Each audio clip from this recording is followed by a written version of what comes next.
అందరికీ నమస్కారం. గ్రంథాలయం కార్యక్రమానికి సాదర స్వాగతం.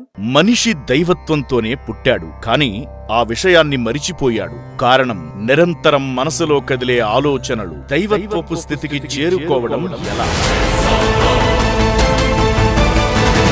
ప్రకృతిలో ఉన్న ఆ జ్ఞానాన్ని ప్రసాదించమని పార్వతీమాత పరమశివుణ్ణి అడుగుతుంది. పరమశివుడు పార్వతీమాతకు అందించిన జ్ఞానమే ఈ విజ్ఞాన భైరవ తంత్ర పుస్తకం.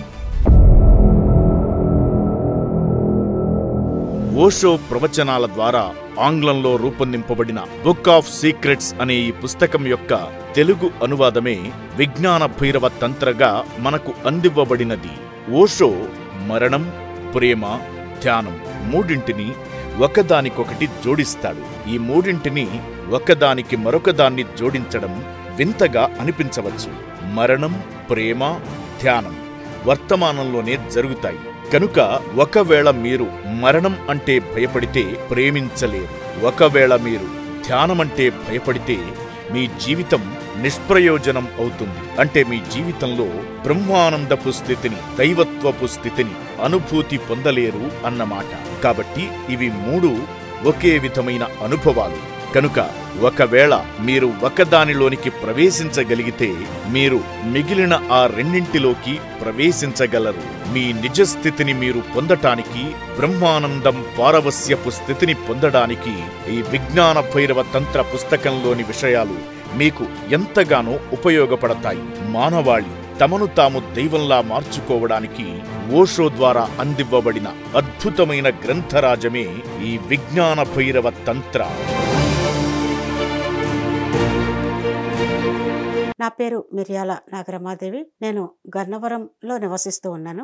మనం విజ్ఞాన భైరవ తంత్ర 2వ పుస్తకంలోని విషయాలను మనం చక్కగా తెలుసుకుంటూ ఉన్నాం. మరి గత ఎపిసోడ్లో మనం తెలుసుకున్నటువంటి విషయాలను, అందులో ముఖ్యమైనటువంటి విషయాలను గుర్తు చేసుకుని మనం ఈరోజు మరికొన్ని విశేషాలను మనం తెలుసుకుందాం. గత ఎపిసోడ్లో మనం కేంద్రము అనే దాని గురించి మనం తెలుసుకున్నాం. నాభి కేంద్రము, హృదయ కేంద్రము, అట్లాగే తల కేంద్రము. వీటిలో మరి నాభి కేంద్రాన్ని అయితే మనం అభివృద్ధి పరచాల్సినటువంటి అవసరం లేదు. దానిని మనం కనుగొనాలి. కానీ హృదయ కేంద్రం శిశువు ఎదుగుతూ ఉన్న కొద్దీ హృదయ కేంద్రం అనేటువంటి ఒక ఉపకేంద్రం అభివృద్ధి చెందుతుంది. ఇది ప్రేమానుభూతులతో ఉన్నటువంటి కేంద్రం. తర్వాతది తల కేంద్రం. ఇది మేధస్సు, మరి తర్కము, చదువు, శిక్షణ వీటికి సంబంధించింది అయి ఉంటుంది. పాశ్చాత్య నాగరికత అంతా కూడా తల కేంద్రమే ఉంది అని చెప్తోంది. ఈ రోజున ప్రపంచంలో ఉన్నది అందరి యొక్క స్వభావము ఆ తల కేంద్రంగానే ఉంది. కానీ ఆ తల కేంద్రం నుంచి మరి నాభి కేంద్రానికి దూరం ఉంటుంది. ఆ నాభి కేంద్రానికి, తల కేంద్రానికి మధ్యలో హృదయ కేంద్రం ఒక వారధిగా ఉంటుంది. మరి తల కేంద్రంలో ఉన్న, హృదయ కేంద్రంలో ఉన్న నీ అసలు కేంద్రంలోకి నీవు రావాల్సి ఉంటుంది. మరి ఎన్నో విషయాలను మనం ప్రమాదకరంగా జీవించు అని చెప్తాడు నీట్షే అనేటువంటి వ్యక్తి. ఆ జీవిస్తూ ఉన్నప్పుడు ఒక యోధుడు, ఒక జోదగాడు, మరి లేకపోతే ఒక పాము కనిపించినప్పుడు, ఒక కార్లో మరి పరీక్షల్లో వేగంగా నడపటంలో, అంటే పోటీలో, మరి వీటిల్లో ఎలా ఉంటుంది, వాళ్ళ హార దగ్గరికి ఎలా వచ్చేస్తారు అనేటువంటి అనేకమైనటువంటి విషయాలను మనం చెప్పుకుని ఉన్నాం. ఇక ఇప్పటి నుంచి సూత్రాలు ప్రారంభమవుతూ ఉన్నాయి. మరి దీన్ని మనకి రూపొందించి మనకి అందించినటువంటి వారు ఓషో రజనీష్. మరి ఇక్కడ ఈ సూత్రాలు ఇవి ఎందుకున్నాయి అంటే మన లోపలి కేంద్రాల యొక్క అభివృద్ధికి చెంది ఈ సూత్రాలన్నీ ఉన్నాయి. సూత్రం ఒకటి చెప్తున్నాడు, ఒక వస్తువుపై ఏకాగ్ర దృష్టిని ఉంచండి. దీనికి తర్వాత మళ్ళీ ఒక్కొక్కటిగా చెప్తూ వస్తాడు.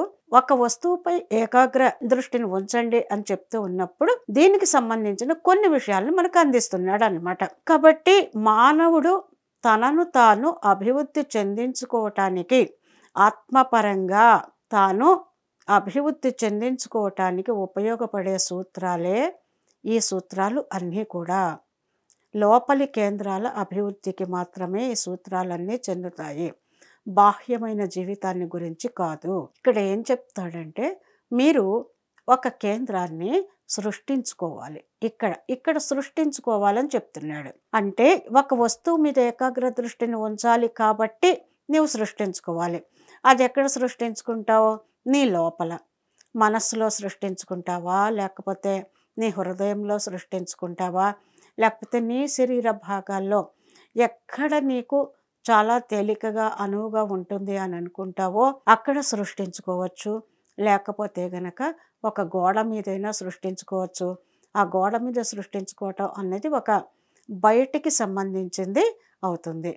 ఏది ఏది ఏమైనా సరే ఈ కేంద్రాన్ని సృష్టించుకున్నప్పుడు నువ్వు ఎలా ఉండాలి అంటే, అప్పుడు నాది, నేను, మొట్టమొదట ఎవరికైనా వచ్చేది నేను, నాకు సంబంధించింది, నా తర్వాత నాది, నేను బాగుండాలి, లేకపోతే నాకు ఈ సంపద కావాలి, నాకు ఈ తినటానికి ఈ రకమైన తిండి కావాలి, నాకు ఈ రకమైనటువంటి వాతావరణం కావాలి. ఇట్లా ప్రతి ఒక్కటి కూడా నాది, నేను అనేటువంటి స్థాయిలో ప్రాథమికంగా ప్రతి ఒక్కళ్ళు కూడా ఉంటారు. తర్వాత దేని మీద ఉంటారు అంటే, నాదైపోయింది, నా కుటుంబము అంటారు. నా కుటుంబం అనేటప్పటికీ నా భర్త, నా భార్య, నా పిల్లలు, మళ్ళీ నా అత్తగారు, మామగారు, లేకపోతే గనక అటుపక్కన భర్తకు చెందినటువంటి వాళ్ళు అత్తగారు, మామగారు, ఇంకా అక్కడి నుంచి అన్నదమ్ములు, అన్నదమ్ముల భార్యలు, అప్పచెల్లెళ్ళ భర్తలు, ఇట్లా వాళ్ళ కుటుంబాలు, ఇలా ఒక పెద్ద కుటుంబాలుగా మారిన తర్వాత ఇంకా తర్వాత ఏమొస్తుంది అంటే వీళ్ళందరూ కూడా బాగుండాలి అని అనుకుంటూ ఉంటారు. ఇంకా అక్కడి నుంచి ఈ నా చుట్టూ ఉన్నటువంటి పరిసర ప్రాంతాలు, అంటే వీటి అన్నింటి దగ్గర నుంచి నీవు ఏం చేస్తున్నావు అంటే రకరకాలైనటువంటి విషయాలను సేకరించుకుంటూ ఉన్నావు. అనేక విషయాలను సేకరించుకుని నీ లోపల నీవు ఉంచుకుంటున్నావు. వాటిని నీవు నెట్టివేయాలి. అంతేనా? ఈ కొంచెమేనా మన పరిధి అంటే కాదు. మళ్ళీ నేను చేసేటువంటి ఉద్యోగంలో ఒక 200 మంది స్టాఫ్ ఉన్నారు, లేకపోతే 1000 మంది ఉన్నారు. వాళ్ళ యొక్క మనోభావాలు, వాళ్ళతో నేను కలిసి మాట్లాడుతూ ఉండటాలు, కలిసి పనిచేయటాలు, మరి యజమానులు, మరి సేవకులు, మరి ఇట్లా ఎంతో ప్రపంచంతో నీవు అనుసంధానమై ఉన్నావు. నిజానికి అది అవసరమా అంటే అవసరమే. ఎందుకనంటే ఒక్క విషయాన్ని నువ్వు నీ ఇంటిని ఒక్కదాన్ని నిర్మించుకోవాలన్నా, లేకపోతే నీవు వంట చేసుకోవాలి అన్నా దానికి కావలసినటువంటి బియ్యము నువ్వే పండించుకోలేవు కదా. అంటే వరి నువ్వే పండించుకోలేవు. ఒక పప్పు వండుకోవాలి, కందిపప్పు నీవే పండించుకోలేవు. ఆ పప్పు వండటానికి కావలసినటువంటి నీటిని నీవే సృష్టించుకోలేవు. ఇట్లా ఒక్కొక్కటి నువ్వు ఏం చేస్తున్నావు అంటే సమాజం నుంచి ఒక్కొక్క దాన్ని సేకరించుకుని పెట్టుకుంటున్నావు. అంటే పాత్రలు ఉన్నాయి, ఆ పాత్రలు ఎవరో తయారు చేస్తున్నారు, ఆ తయారు చేసినటువంటి దాన్ని నువ్వు తెచ్చుకుంటున్నావు. నీకు అనువుగా ఉన్నటువంటి వాటిని తెచ్చుకుంటున్నావు. మళ్ళీ ఇట్లా నీకు ఈ ప్రపంచంతో విడదీయరానటువంటి సంబంధం ఉంది. అంటే మొట్టమొదట నాది, నేను, తర్వాత నా కుటుంబాల తర్వాత నా చుట్టూ ఉన్నటువంటి సమాజం, ఈ సమాజంతో నీకు అవినాభావ సంబంధం ఉన్నది. విడదీయలేనంత సంబంధాలు నీకు ఉన్నాయి. కానీ ఇప్పుడు నీవు ఈ ఒక వస్తువుపై ఏకాగ్ర దృష్టిని ఉంచాలి అంటే ఈ సమస్త విషయాలు నీ లోపల నుంచి తొలగిపోయి ఆ ఒకే వస్తువు మీద నీవు నీ చూపుని ఉంచవలసినటువంటి అవసరం ఉంటుంది. ఇది మీకు రావాలి అంటే ముందుగా ఒక్క నిమిషము మీకు కనిపించినటువంటి ఒక వస్తువు మీద మొట్టమొదట దృష్టి నిలపండి. కనీసం ఒక్క నిమిషం నిలపండి. ఆ ఒక్క నిమిషం అలా నిలపటం అంటే ఏ ఒక్క ఆలోచన లేకుండా నువ్వు ఆ ఒక్క విషయం మీద మాత్రమే ఉండాలి. అనేక ఆలోచనలు పుట్ట కదా మనస్సు. నువ్వు ఆ ఒక్క వస్తువు మీద దృష్టిని పెట్టావు, కానీ ఆ వస్తువు మీదే నీ దృష్టి ఏకాగ్రతతో ఉండట్లేదు. ఆ సమయంలో కూడా నీకు అనేకమైన ఆలోచనలు వస్తున్నాయి. అవి గతానికి చెందినవి కావచ్చు, భవిష్యత్తుకు చెందినవి కావచ్చు, లేదా ఎప్పుడో ఎప్పుడో తర్వాత జరగబోయేటువంటివి కావచ్చు, ఏదైనా కావచ్చు. అది నవ్వు తెప్పించేది కావచ్చు, లేకపోతే కోపాన్ని తెప్పించే విషయాలు కావచ్చు, ఏ విషయాలైనా కావచ్చు గాక అవన్నీ కూడా ఉంటున్నాయి. కాబట్టి ఇక్కడ నువ్వు ఈ ప్రపంచాన్ని మొత్తాన్ని పక్కకి నెట్టాలి అంటే నువ్వు చేతనత్వంలో మిగిలితే తప్ప, నువ్వు ఆ చేతనత్వంలోకి వెళ్తే తప్ప నువ్వు ఆ కేంద్రంలోకి వెళ్ళలేవు. కానీ ఇక్కడ ఉన్న ఏకైక విషయము మనస్సు. ఈ మనస్సు అంటే ఆలోచన. ఈ ఆలోచనని చూడండి, పసిబిడ్డ సుమారుగా ఒక 4, 5 సంవత్సరాలప్పుడు మనస్సు ఏర్పడుతుంది అని మనం చెప్పుకోవచ్చు. సుమారుగా, అంత ఖచ్చితంగా చెప్పలేకపోయినా సుమారుగా. మరి ఆ వయసు అప్పటి నుంచి ప్రతినిత్యము చేసేటువంటి ఆలోచనలు ఇప్పుడు మీరు ఈ సూత్రం మీద దృష్టి పెట్టేటప్పుడుకి మీకు ఒక 25 సంవత్సరాల వయసో, ఒక 40 సంవత్సరాల వయసో, 50 సంవత్సరాల వయసో వస్తే మీ 5 సంవత్సరాల వయసు అప్పటి నుండి ఉన్నటువంటి కోటాను కోట్ల కూడా కాదు, మిలియన్ల లేదా ఇంకా చెప్పాలంటే ట్రిలియన్ల ఆలోచనలు నీ లోపల మిగిలిపోతూనే ఉన్నాయి. మనసు ఏం చేస్తుంది? ఆ పని ఎందుకులే, ఆ వస్తువు మీద ఏకాగ్ర దృష్టిని పెట్టడం ఎందుకు అని తిరుగుబోతు. మనస్సు తిరుగుబోతూ, ఒక వదరబోతూ ఇటువంటి పదాలను ఉపయోగిస్తాడు ఓషో. తిరుగుబోతు, అది వద్దు అంటుంది. ఏ పని అయితే చేయటం ప్రారంభిస్తామో ఆ పని ప్రారంభిస్తాం, కానీ అనేకమైన ఆలోచనలోకి మనస్సు వెళ్ళిపోతూనే ఉంటుంది. ఎప్పటికో మళ్ళీ దాని మీదకి తీసుకొచ్చి పెడతాం, మళ్ళీ అది వెళ్ళిపోతూనే ఉంటుంది. ఒకసారి గమనించుకోండి, ఎప్పుడైనా మీకై మీరు ఏ పని లేనప్పుడు కనీసం ఒక్క నిమిషమైనా ఆలోచన లేని స్థితిలో ఉన్నారా? చాలా తేలిగ్గా చెప్పేస్తాం అందరం కూడా. ఒక గదిలోకి వెళ్ళి ఆ గదిలో నీవు ఫ్యాన్ వేసుకుంటావు, హాయిగా ఆ గాలిని ఆస్వాదిస్తూ నీ పనులు నువ్వు చేసుకుంటావు. అయిపోయిన తర్వాత నువ్వేం చేస్తావు? ఆ గదిలోంచి బయటకు వచ్చేటప్పుడు ఆ ఫ్యాన్ ఆపేసి వచ్చేస్తావు. అట్లాగే నీవు ఏదైనా ఒక పనిలోకి ప్రవేశించినప్పుడు ఆ పని మీద నువ్వు ఆలోచన చేయి. కానీ ఆ పని పూర్తయిపోయిన తర్వాత నీవు ఒక్క ఆలోచన కూడా లేనటువంటి స్థితుల్లో నీవు ఉండగలగాలి. ఇలా ఉండగలిగితే గనక అదే అత్యంత కీలకమైనటువంటి విషయం. అంటే గదిలోకి వెళ్ళి ఫ్యాన్ వేసుకుని అవసరం లేనప్పుడు ఫ్యాన్ని ఎలా ఆపేస్తున్నావో అట్లాగే నీ మనస్సుని నీవు కూడా ఆ తిరుగుబోతుతనాన్ని, ఆ వదరబోతుతనాన్ని నీ గుప్పెట్లోకి నువ్వు తెచ్చుకోగలిగితే అదే అసలైనటువంటి విషయంగా మారుతుంది. కానీ మనస్సు ఏం చేస్తుంది అంటే ఏ నుండి బీకి ఉదాహరణ చెప్తాడనమాట. ఏ నుండి బీకి కదులు కదులు కదులు అంటుందంట మనస్సు. ఓకే, బి దగ్గరికి వచ్చేసాం కదా, పోనీ అక్కడైనా స్థిరంగా ఉంటుందా? అక్కడ కూడా ఉండనీయదు. ఇంకా బి నుండి సికి కదులు కదులు కదులు అంటుందట. అంటే ఒక విషయం నుంచి మరొక విషయం మీదకి, మరొక విషయం నుండి మరొక విషయం మీదకి ఈ మనస్సు ప్రయాణం చేస్తూనే ఉంటుంది. ఏ నుండి బికి, బి నుండి సికి, సి నుండి డికి, అట్లా మీరు ఎన్ని ఇంగ్లీష్ అక్షరాలు ఉన్నాయో అన్నింటినీ మీరు చెప్పుకోవచ్చు. అంటే మనస్సు యొక్క సహజ స్థితి ఏమిటి అంటే దాని అసలైన నిర్మాణము ఏది అంటే కదలిక. ఆ కదలిక లేకుండా మనస్సు ఉండలేదు. ఆ కదలికని నీవు ఆపుకోవాలి. అంటే మనస్సుని ఒక్క చోట నిశ్చలంగా నీవు ఉంచగలగాలి. ఇది చెప్పినంత తేలిక కాకపోయినప్పటికీ నీవు ప్రయత్నం చేస్తే గనుక నీవు దీన్ని సాధించగలవు అని చెప్తాడనమాట. అంటే అలా రకరకాలైన విషయాల మీదకు పోతూ ఉన్నటువంటి మనస్సుని ఒక్క విషయం మీదకి తీసుకుని రావాలి. నిజానికి మీకు భౌతిక జీవితంలో ఏ రకమైనటువంటి సమస్యలు లేవు. మీ కుటుంబానికి సంబంధించి ఏ ఒక్క రకమైన సమస్యలు లేవు. ఆలోచించాల్సినటువంటి అవసరం కూడా లేదు. కానీ మీ మనస్సు మాత్రం నిరంతరాయంగా ఆలోచన చేస్తూనే ఉంటుంది. చాలా షార్ప్గా మనస్సు ప్రతి విషయాన్ని తన లోపలికి తీసుకొని తన లోపల భద్రపరుచుకుంటూ ఉంటుందట.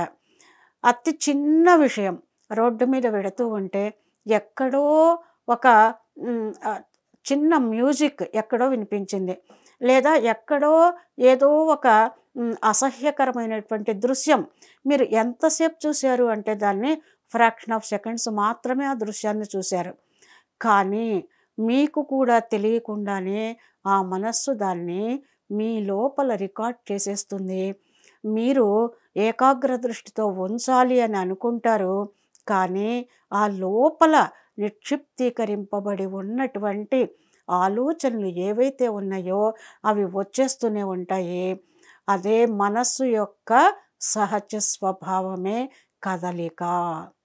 ఆ కదలిక నుంచి నీవు ఒక వస్తువు మీద ఏకాగ్ర దృష్టిని పెట్టగలగాలి.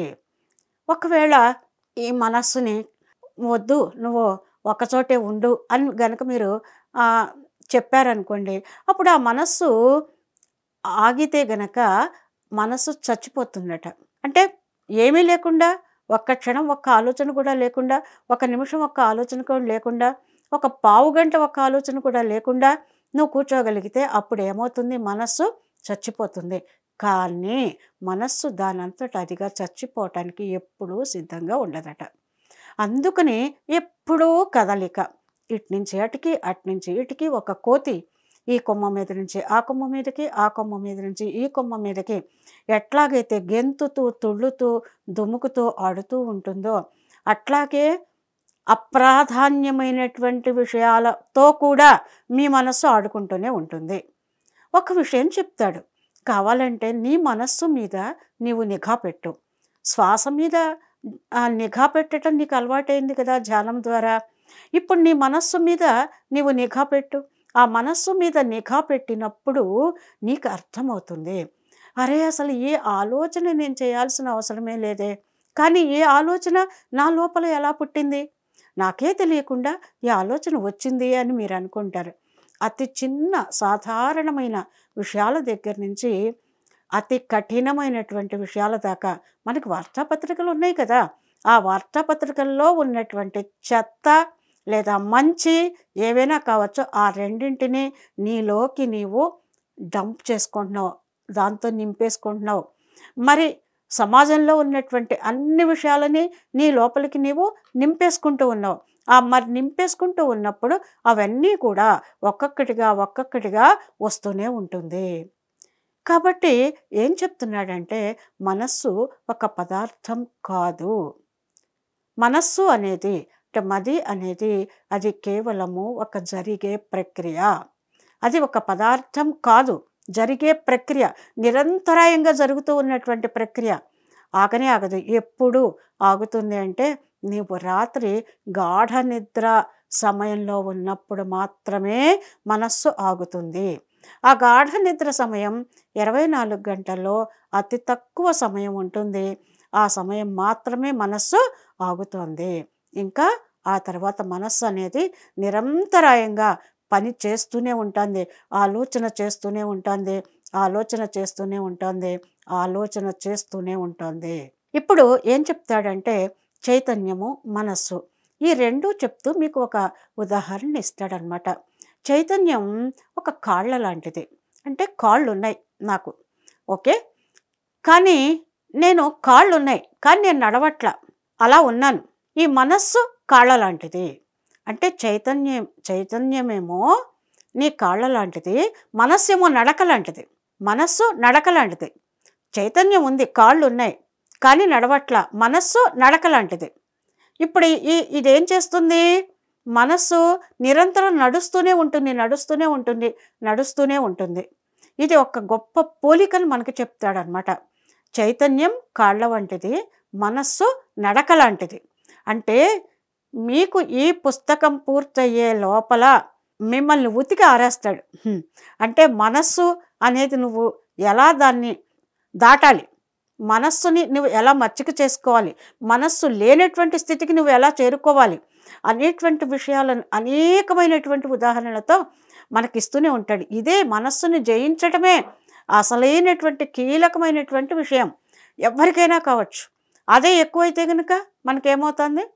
మనం మానసిక వ్యాధికి లోనవుతున్నాం.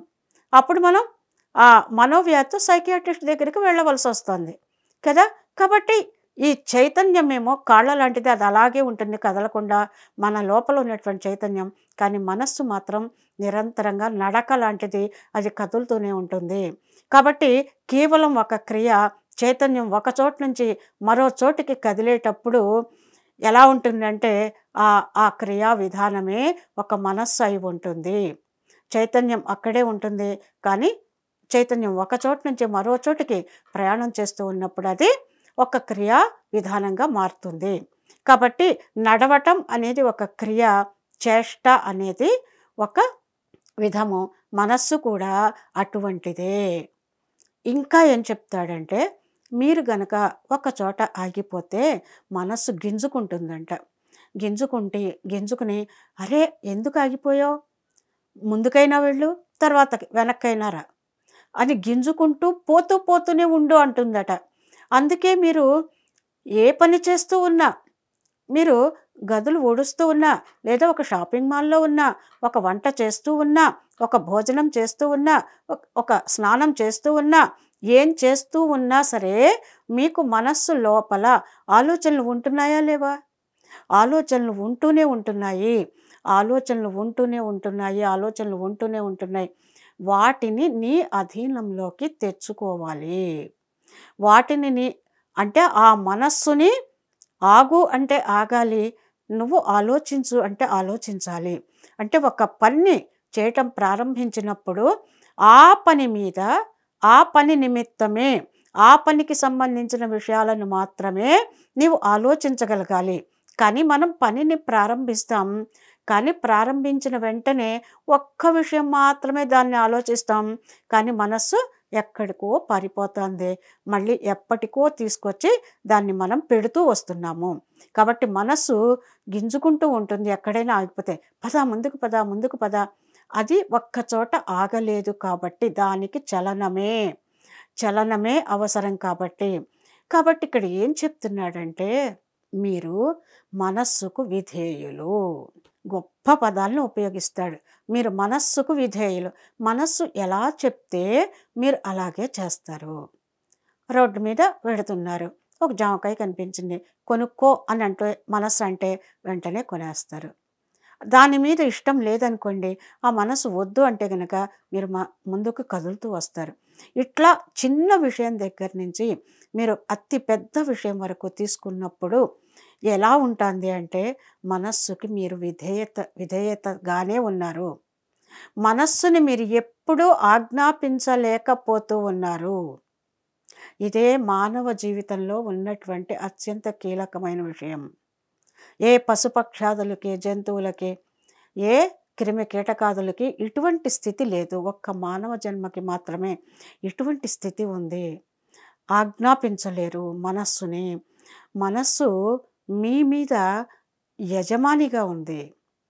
గమనించుకోండి అని చెప్తాడు. ఎన్నో ఉదాహరణలు ఇస్తాడు. గమనించుకో. నిత్య జీవితంలో ఒక్క రోజుని నీవు దీనికోసం కేటాయించుకో.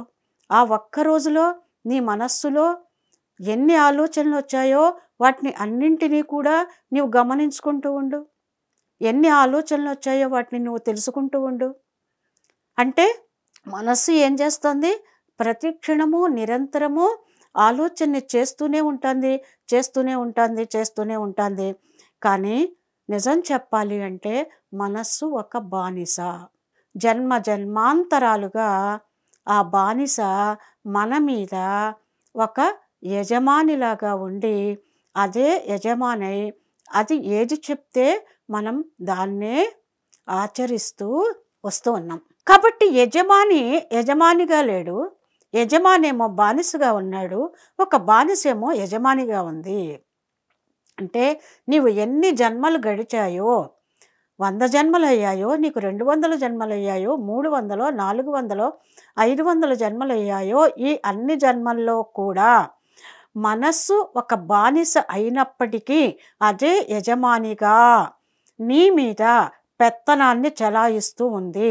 కానీ నువ్వు యజమానివి, ఆ విషయమే మర్చిపోయావు. కాబట్టి మీరే యజమాని మనస్సు మీద అనేటువంటి విషయాన్ని నీవు తెలుసుకొని ఆ మనస్సు అనేటువంటి బానిసని, అంటే నీవు యజమానిగా ఉండి ఆ మనస్సు అనే బానిసని నీ చెప్పు చేతల్లోకి తెచ్చుకుంటే గనక అప్పుడు నీవు నీ చేతనత్వంతో ఉండగలుగుతావు. అప్పుడు నీవు నీ కేంద్రంలో ఉండగలుగుతావు. అప్పుడు నీవు హారాలోకి వెళతావు. అదే అసలైనటువంటి నీ నిజస్థితి. కాబట్టి దీనికి మీకు దోహదపడేది ధ్యానం. శ్వాస మీద ధ్యాస.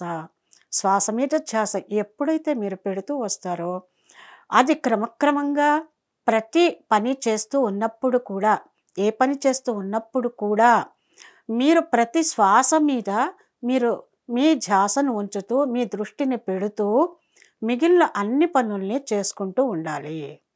ఇలా ఎప్పుడైతే గనుక మీరు చేస్తూ వస్తారో అప్పుడు ఆ బానిసత్వంగా ఉంటుంది.